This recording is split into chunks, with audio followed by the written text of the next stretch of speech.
വചനമൊഴി നോമ്പുകാലം 1-ാം ഞായർ.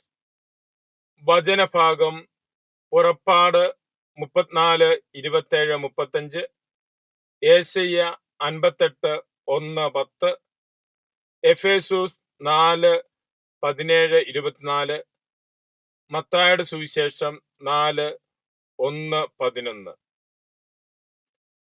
ഈശോയിൽ സ്നേഹമുള്ളവരെ, ഇന്ന് മുതൽ നാം നോമ്പുകാലത്തേക്ക് പ്രവേശിക്കുകയാണ്.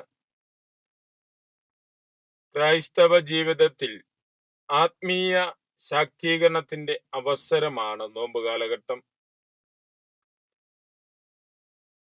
ഈശോയെ കൂടുതൽ അടുത്ത് അറിയുന്നതിനും മിശിഹായോടൊത്ത് ജീവിക്കുന്നതിനും, അങ്ങനെ ആത്മീയ ജീവിതത്തിൽ ഒരു പടി കൂടി മുന്നോട്ട് വളരുന്നതിനുമുള്ള അവസരമാണ് നോമ്പ് കാലഘട്ടം നമുക്ക് നൽകുന്നത്. നോമ്പിന്റെ ചൈതന്യം ജീവിച്ച് വിശുദ്ധിയിൽ വളരുവാനായിട്ട്, വിശ്വസ്തതയിൽ വളരുവാനായിട്ട്, ആത്മീയ വളർച്ച അനുഭവിക്കുവാനായിട്ടുള്ളൊരു കാലഘട്ടമായി നോമ്പ് കാലഘട്ടത്തെ നമുക്ക് കാണാം.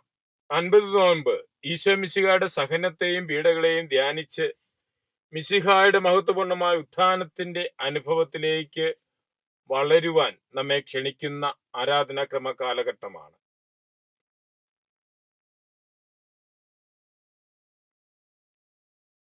പാപമില്ലാത്ത മിശിഹ ലോകത്തിന്റെ വിശുദ്ധീകരണത്തിനായി സ്വയം സമർപ്പിച്ചു.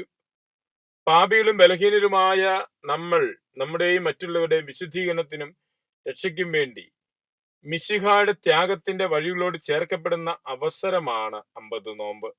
50 നോമ്പിന്റെ ചൈതന്യം പരിഹാരവും പരിത്യാഗവുമാണ്. അത് ഉത്തമ ക്രൈസ്തവ ജീവിതത്തിന്റെ ഭാഗമാണ്. പാപമില്ലാത്ത മിശിഹ ലോകത്തിന്റെ വിശുദ്ധീകരണത്തിനായി സ്വയം സമർപ്പിച്ചു. പാപികളും ബലഹീനരുമായ നമ്മൾ നമ്മുടെയും മറ്റുള്ളവരുടെയും വിശുദ്ധീകരണത്തിനും രക്ഷയ്ക്കും വേണ്ടി മിശിഹായുടെ ത്യാഗത്തിന്റെ വഴികളോട് ചേർക്കപ്പെടുന്ന അവസരമാണ് 50 നോമ്പ്. 50 നോമ്പിന്റെ ചൈതന്യം പരിഹാരവും പരിത്യാഗവുമാണ്. അത് ഉത്തമമായ ക്രൈസ്തവ ജീവിതത്തിന്റെ ഭാഗമാണ്. ആധ്യാത്മികതയും ഭൗതികതയും കലർന്നുള്ളൊരു ജീവിത പശ്ചാത്തലമാണ് നമുക്കുള്ളത്. ഭൗതികതയെ വിജയിച്ച് നന്മയിൽ അടിയുറയ്ക്കുന്നതിനുള്ള പരിശ്രമമാണ് നോമ്പും ഉപവാസവും. ദൈവവചനം ജീവിത പോഷണമാക്കുന്നതും ദൈവത്തെ അംഗീകരിക്കുന്നതും ദൈവത്തിന് വിധേയപ്പെടുന്നതുമാണ് ഭൗതിക മോഹങ്ങളുടെ മേലുള്ള വിജയം. വചനം മാംസം ധരിച്ചവനും പ്രലോഭനങ്ങൾ അഭിമുഖീകരിച്ചു, എന്നാൽ പാപത്തിന് വിധേയപ്പെട്ടില്ല, കാരണം അവൻ പൂർണ്ണമായും ദൈവവചനമായിരുന്നു. എത്രമാത്രം അളവിൽ നാം വചനത്തെ, മിശിഹായെ സ്വീകരിക്കുന്നുവോ അത്രമാത്രം പ്രലോഭനങ്ങളെ വിജയിക്കുവാൻ സാധിക്കും. ഇന്നത്തെ ദൈവവചന പ്രഘോഷണങ്ങളെല്ലാം ഉപവാസത്തിലേക്കും പ്രാർത്ഥനകളിലേക്കും നമ്മുടെ ശ്രദ്ധ ക്ഷണിക്കുന്നതാണ്.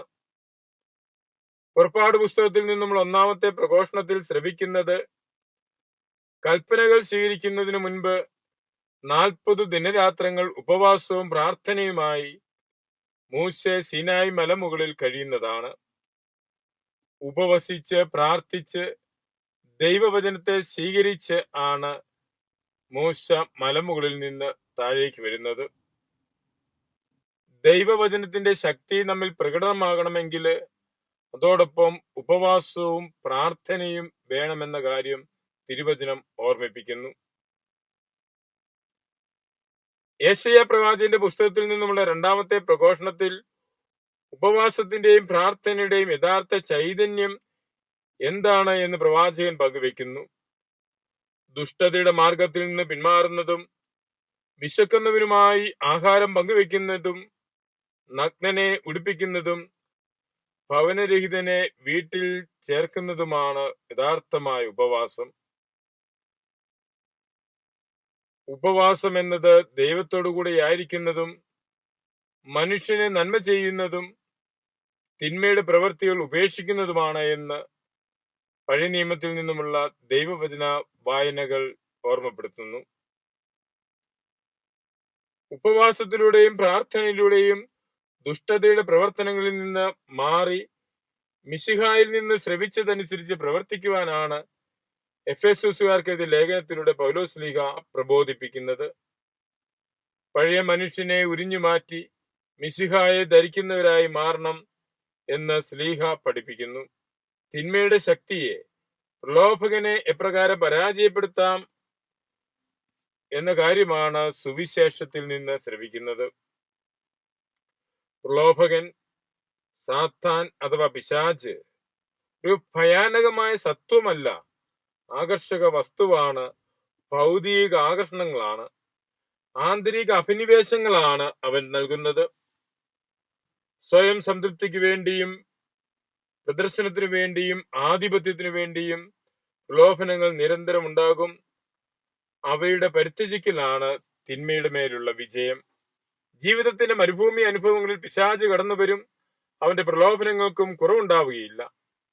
മരുഭൂമി അനുഭവങ്ങളിൽ ദൈവവചനത്തിന്റെ സ്വരം ശ്രവിക്കാനും വചനത്തിന്റെ ശക്തിയാൽ തിന്മയെ കീഴ്പ്പെടുത്തുവാനുമുള്ള സന്ദേശമാണ് നോമ്പുകാലം നൽകുന്നത്. മരുഭൂമിയിൽ ഈശോ പ്രലോഭനങ്ങളെ അതിജീവിച്ചതാണ് സുവിശേഷത്തിൽ നിന്ന് നാം ധ്യാനിക്കുന്നത്. പ്രലോഭകന്റെ ചോദ്യങ്ങൾക്കുള്ള ഈശോയുടെ 3 മറുപടികളിലും സൂചിപ്പിക്കുന്നത് ഈശോയുടെ ദൗത്യം പ്രലോഭന ശക്തികളെ പരാജയപ്പെടുത്തുകയാണെന്നും ഈശോ ദൈവപുത്രനാണെന്ന യാഥാർത്ഥ്യം വ്യക്തമാക്കുക എന്നതുമാണ്. ജീവിതത്തിന്റെ മരുഭൂമി അനുഭവങ്ങളിൽ ദൈവസാന്നിധ്യം കണ്ടെത്താൻ സാധിക്കണമെന്ന് സുവിശേഷം നമ്മെ ഓർമ്മപ്പെടുത്തുന്നു. പ്രതിസന്ധികളുടെയും പ്രയാസങ്ങളുടെയും പ്രലോഭനങ്ങളുടെയും വേളകളിൽ ദൈവത്തിന്റെ സാന്നിധ്യം നമ്മോടൊപ്പമുണ്ട്. ഇസ്രായേൽ ജനത്തിന്റെ ജീവിതം ഇതിന് ഉദാഹരണമാണ്. 40 വർഷം നീണ്ടുനിന്ന മരുഭൂമി യാത്രയിൽ പകൽ മേഘത്തിന്റെ രൂപത്തിലും രാത്രി അഗ്നിസ്തംഭത്തിന്റെ രൂപത്തിലും ദൈവം അവിടുത്തെ സാന്നിധ്യം ഇസ്രായേൽ ജനത്തിന് പ്രദാനം ചെയ്തു. മരുഭൂമി യാത്ര യഥാർത്ഥത്തിൽ ഇസ്രായേലിനൊരു പ്രതിസന്ധിയായിരുന്നു, പരീക്ഷണമായിരുന്നു. എന്നാൽ ദൈവമായ കർത്താവിന്റെ സാന്നിധ്യം അവരോടൊപ്പം ഉണ്ടായിരുന്നു. മത്തായിയുടെ സുവിശേഷം 4:1 ഇപ്രകാരം പറയുന്നു: പിശാചിനാൽ പരീക്ഷിക്കപ്പെടുന്നതിന് ഈശോയെ ആത്മാവ് മരുഭൂമിയിലേക്ക് നയിച്ചു. പരീക്ഷണ വേളയിലും ഈശോയുടെ കൂടെയുള്ളത് ദൈവാത്മാവാണ്. നമ്മുടെ ജീവിതങ്ങളിലും ദൈവാത്മാവിന്റെ സാന്നിധ്യമുണ്ടെന്ന് മറക്കാതിരിക്കുക. പ്രലോഭകന്റെ വാക്കുകൾക്ക് ചെവി കൊടുക്കാതെ ദൈവാത്മാവിന്റെ നിയന്ത്രണങ്ങൾക്ക് കാതോർക്കുക. അതുവഴി പ്രലോഭനങ്ങളുടെ മേൽ മഹത്തായ വിജയം കൈവരിക്കും. ഉപവാസം പ്രലോഭനത്തിൽ നിന്നും വിടുതൽ നേടാൻ സഹായിക്കുന്നു എന്ന കാര്യം സുവിശേഷം നമ്മെ ഓർമ്മപ്പെടുത്തുന്നു. ദൈവത്തിന്റെ പുത്രനാണെങ്കിലും മനുഷ്യനായി അവതരിച്ച മിശിഹ പൈശാചിക ശക്തികളെ നേരിട്ടത് ഉപവാസവും പ്രാർത്ഥനയും കൊണ്ടാണ്. ദൈവത്തോട് കൂടെ വസിക്കുന്നവർക്കാണ് പ്രലോഭന ശക്തികളെ പരാജയപ്പെടുത്തുവാൻ സാധിക്കുന്നത്. 40 ദിനരാത്രങ്ങളിലെ ഈശോയുടെ ഉപവാസമാണ് അവിടുത്തെ ധൈര്യപ്പെടുത്തിയത്. പിശാച് ബാധിച്ച മനുഷ്യനെ സുഖപ്പെടുത്തുവാൻ ശിഷ്യന്മാർക്ക് സാധിക്കാതെ വന്നപ്പോൾ ഈശോ നൽകുന്ന മറുപടി ശ്രദ്ധേയമാണ്. പ്രാർത്ഥന കൊണ്ടല്ലാതെ മറ്റൊന്നും കൊണ്ടും ഈ വർഗം പുറത്തു പോവുകയില്ല. ഉപവാസം വിഷാദഭാവത്തിൽ നിറഞ്ഞതായിരിക്കരുത്. ഉപവസിക്കുന്ന വ്യക്തി ആഹാര പദാർത്ഥങ്ങൾ വർജിക്കുന്നു. ഈ വർജനം സ്വർഗീയ ദർശനം ലഭിക്കുന്നതിനുള്ള ഒരുക്കമാണ്. കാരണത്താൽ ഉപവസിക്കുന്നവർ സന്തോഷചിത്തരായിരിക്കണം. ഈശോ ഓർമ്മിപ്പിക്കുന്നു: നിങ്ങൾ ഉപവസിക്കുമ്പോൾ കപടനാട്യക്കാരെ പോലെ വിഷാദം ഉള്ളവരായി ഭാവിക്കരുത്. നീ ഉപവസിക്കുന്നത് അദൃശ്യനായ പിതാവല്ലാതെ മറ്റാരും കാണാതിരിക്കേണ്ടതിന് നിന്റെ ശിരസിൽ തൈലം പുരട്ടുകയും മുഖം കഴുകുകയും ചെയ്യുക. ആരാധന നൽകേണ്ട ദൈവത്തിന് മാത്രമാണ് എന്ന കാര്യവും ഇന്ന് തിരുവചനം നമ്മെ ഓർമ്മിപ്പിക്കുന്നു. നിയമാവർത്തനം 6-ാം അധ്യായത്തിൽ ഇസ്രായേലിന് നൽകപ്പെടുന്ന ദൈവിക കൽപ്പന ഇപ്രകാരമാണ്: നിങ്ങളുടെ ദൈവമായ കർത്താവിനെ പൂർണ്ണ ഹൃദയത്തോടും പൂർണ്ണാത്മാവോടും പൂർണ്ണ ശക്തിയോടും കൂടെ സ്നേഹിക്കണം. നിങ്ങളുടെ ദൈവമായ കർത്താവിനെ ഭയപ്പെടുകയും അവിടുത്തെ സേവിക്കുകയും ചെയ്യണം. അന്യവസ്തുക്കളോടുള്ള ഭ്രമം ഒരു വ്യക്തിയെ ദൈവത്തിൽ നിന്നും അകറ്റുന്നു.